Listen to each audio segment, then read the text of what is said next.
আজকে আমরা আবার নতুন ভিডিও নিয়ে চলে এলাম ভাই এবং দাদাদেরকে সবাইকে বলছি, দেখুন লেবারের খুব সমস্যা, যে লেবার পাওয়া যাচ্ছে না।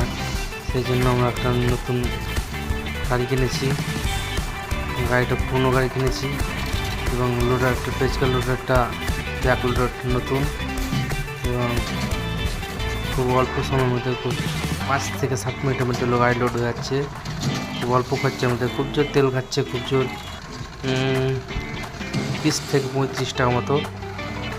লেবার কোনো সমস্যা নাই। দেখুন দাদা, ভিডিওটা ভালোভাবে ফলো করবেন এবং সাবস্ক্রাইব করবেন এবং লাইক করবেন।